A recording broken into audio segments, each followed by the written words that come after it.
একটা সময় ছিল যখন কোরিয়ার এক ছোট শহরে 7জন তরুণ ছেলেরা স্বপ্ন নিয়ে পথ চলা শুরু করেছিল। তাদের চোখে ছিল আগুন, মনে ছিল জেদ, আর হৃদয়ে ছিল সঙ্গীতের প্রতি ভালোবাসা। তখনও কেউ জানতো না এই 7জনই একদিন হয়ে উঠবে কোটি কোটি মানুষের হৃদয়ের স্পন্দন, যাদের নাম বিটিএস।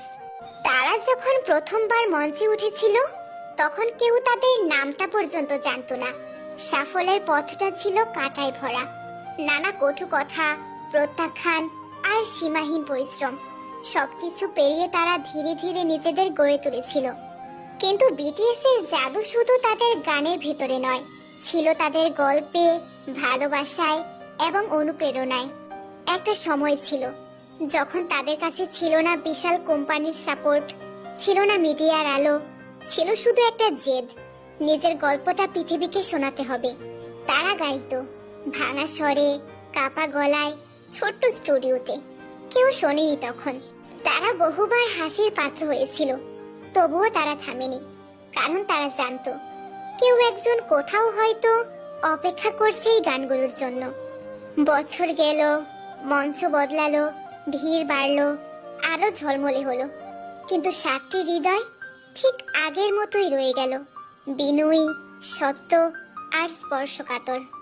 মানুষ বিটিএসকে ভালোবাসে কারণ তারা নিছক তারকা নয়, তারা নিজেদের ভাঙাচোরা গল্প সবার সঙ্গে ভাগ করে নেয়। তাদের গানে থাকে হতাশা, স্বপ্ন, লড়াই, ভালোবাসা আর আত্মবিশ্বাসের কথা।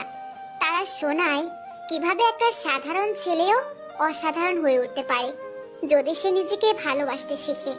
একটা মেয়ে ছিল, ধরো তার নাম মায়া। মায়া ছিল খুব চুপচাপ, নিজের মাঝে বন্দি। একদিন সে হঠাৎ করে ইউটিউবে বিটিএস এর একটা গান শোনে। গানটার নাম ছিল ম্যাজিক শপ। গানের প্রতিটা শব্দ যেন তার ভেতরের কষ্টকে জড়িয়ে ধরে বলেছিল, তুমি একা নও। সেই থেকেই মায়া বুঝে ফেললো বিটিএস শুধু গান গায় না, তারা অনুভবও করায়। এমন কোটি কোটি মায়া আছে সারা দুনিয়া জুড়ে, যারা বিটিএস এর গানে খুঁজে পায় সাহস, ভালোবাসা আর নিজেকে গ্রহণ করার শক্তি। আর তাই বিটিএস কে মানুষ ভালোবাসে, কারণ তারা শুধুই তারকা নয়, তারা বন্ধুর মতো, ভাইয়ের মতো, একটি আশ্রয়ের মতো।